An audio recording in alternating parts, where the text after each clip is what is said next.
Staying in China, usually when someone appears oppressed by the government, the online community will side with the underdog. But the story of a boy who was allegedly jailed for 4 years has many netizens wondering if any of it is true. Cases like this are no longer as clear-cut as they used to be. LinkAsia correspondent Mark Dreyer has more. On the surface, 8-year-old Chen Ya's case seemed depressingly predictable. Allegedly detained for 4 years in southern China because his parents were labelled illegal petitioners, he emerged disabled and mute, and his story immediately went viral. Thousands of people online prayed for the boy and called for justice, but a statement by the local government soon had net users questioning the original premise of the boy's tragic situation.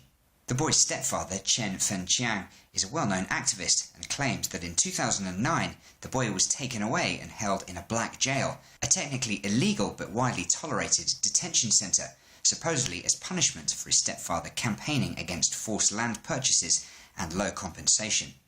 On the boy's return earlier this year, Chen Sr. said his stepson was a shadow of his former self and showed signs of having been abused.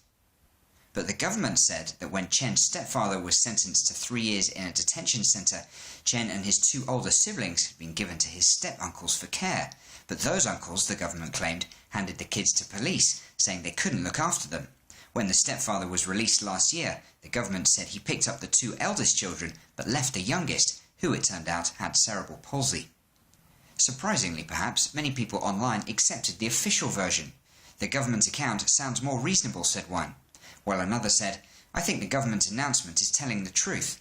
One online celebrity, who has several 100,000 followers, questioned the stepfather, asking why he hadn't posted a single word about the disabled boy until very recently.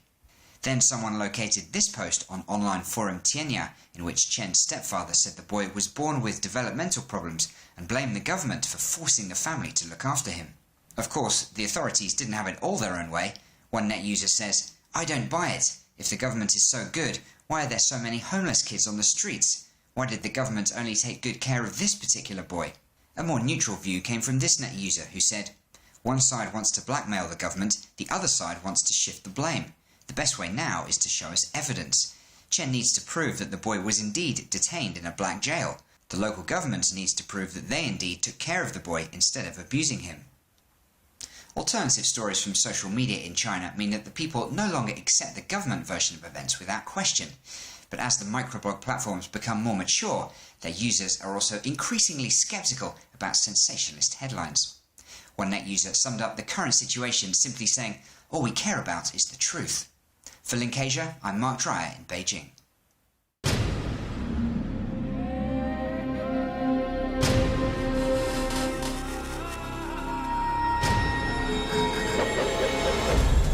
Now on U.S. airwaves, a global channel of uncompromising stories.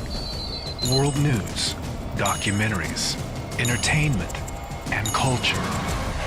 Link TV, connecting you to the world. For more information, visit linktv.org.